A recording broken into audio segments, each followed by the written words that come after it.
Dragonknight is the only class I haven't covered yet, when it comes to 1-bar heavy attack builds. And I regret not doing it sooner because it turns out to be the straight up strongest variant, parsing 125k, while among other classes, the top parsers were Warden and Necromancer, both sitting at 122k. As always, you'll be able to find logs of me doing trials using this build, to prove that it actually works. The build is also on my website, so if you prefer written guides over YouTube videos, you can read it there instead. The link will be in the description. Starting off with subclassing, we're going to use Dragonknight's Ardent Flame, Sorcerer Stormcalling, and Nablet's Assassination. So this build can be used by characters with either Dragonknight, Sorcerer, or Nablet as their base class. But if you're a Dragonknight, you can utilize the Dragonknight class Mastery script on your Banner Bearer, which is stronger than the Cavalier's Charge when facing multiple enemies. Moving on to skills.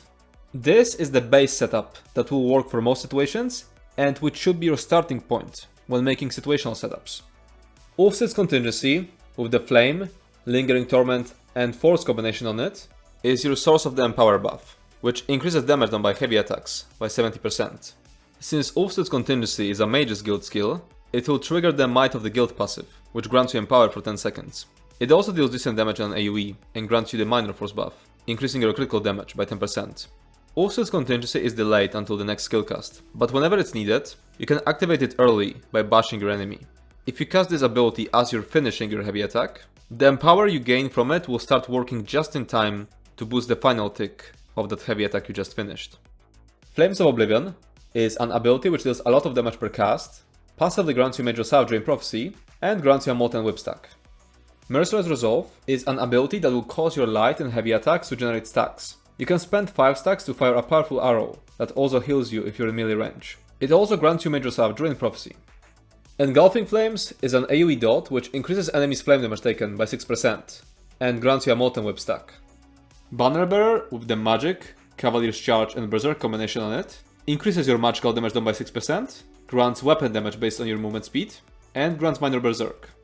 You can change Berserk script to Heroism if you can rely on your healer to provide the Minor Berserk buff. You can also use Class Mastery instead of Cavalier's Charge if your base class is Dragonknight. It grants weapon damage based on the amount of enemies surrounding you, and it reaches the weapon damage provided by Cavalier's Charge at 3 enemies. It also reduces your damage taken. And Standard of Might is an extremely powerful ultimate that deals damage over time, increases all of your damage done, and decreases all of your damage taken. Concealed Weapon is an ability that will passively grant us 15% movement speed, which will grant us 90 weapon and spell damage, thanks to the Cavalier's Charge script on the Banner Bearer. Molten Whip is an ability will keep Sloten on back bar for its passive effect. At 3 stacks, it will provide you with 300 weapon and spell damage, and the stacks will be kept up with Engulfing Flames and Flames of Oblivion. And lastly we have Soul Harvest. Slotting this ultimate on back bar will cause you to gain 10 ultimate when killing enemies. So that was the base setup, but now I'm gonna show you a bunch of situational skills, which you can use to tailor this base setup to specific fights. Whenever you need to slot something situational, replace Banner Bearer. Venomous Claw is a replacement for Engulfing Flames, for purely single target fights. Just like Engulfing Flames, it will grant you Molten Whip stacks.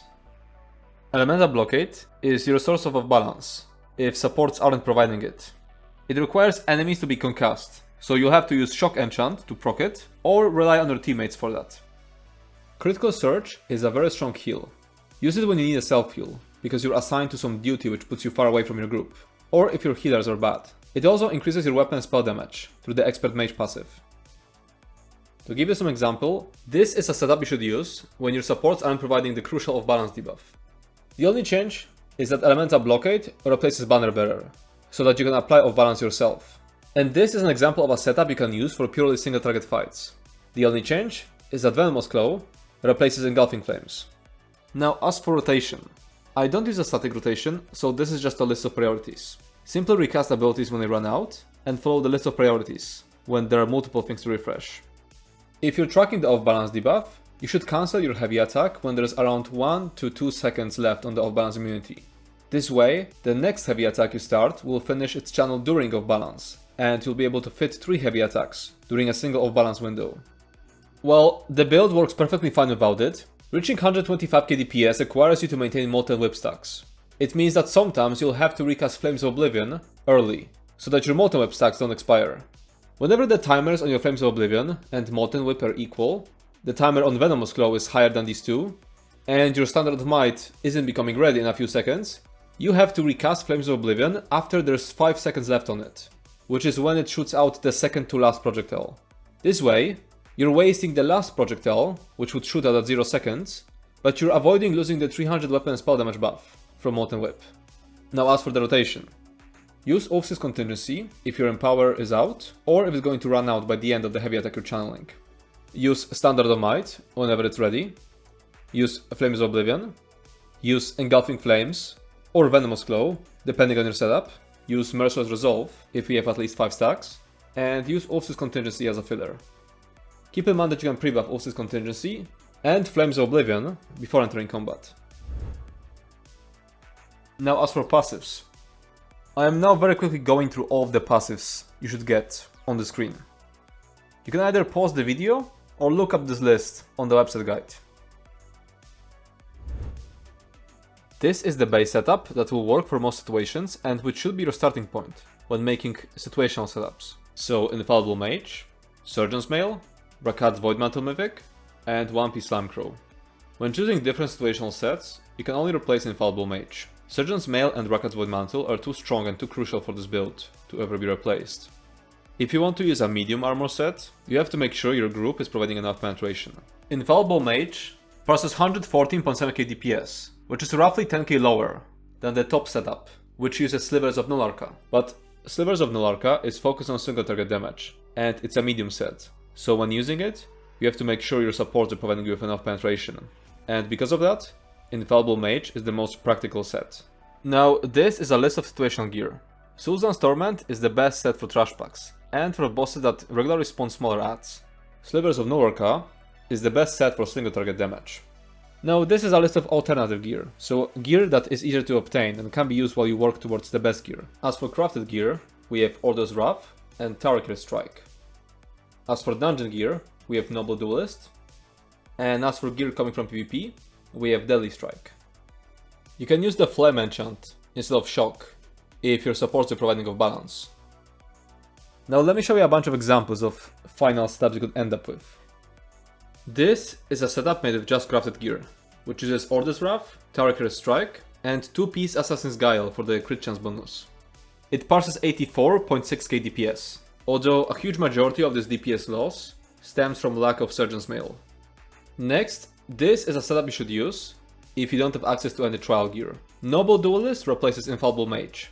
This setup parses 112.8k DPS. Next, this is a setup you should use if you don't have access to the Rakat's Voidmantle Mythic. Until Mirror's Construct replaces Rakat's Voidmantle and Slamcrow. This setup parses 107.4k DPS. And this is the best setup for single target damage.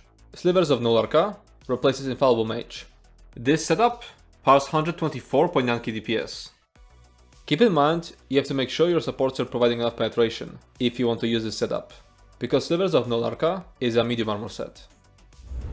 Moving on to champion points. In the blue tree you want to use Weapons Expert, which increases light and heavy attack damage by 20%, Deadly Aim, which increases single target damage by 6%, Wrathful Strikes, which increases your weapon and spell damage by 205, and Master at Arms, which increases your direct damage by 6%. Replace Master at Arms with Fighting Finesse if you aren't at the critical damage cap, for example because you're using light armor, or because your supports aren't providing enough buffs. In the red tree, you want to use Bond's Vitality, which increases your max health by 1400, Fortified, which increases your armor by 1731, Celerity, which increases your movement speed by 10%, and Rejuvenation, which increases all of your recoveries by 90. Moving on to race.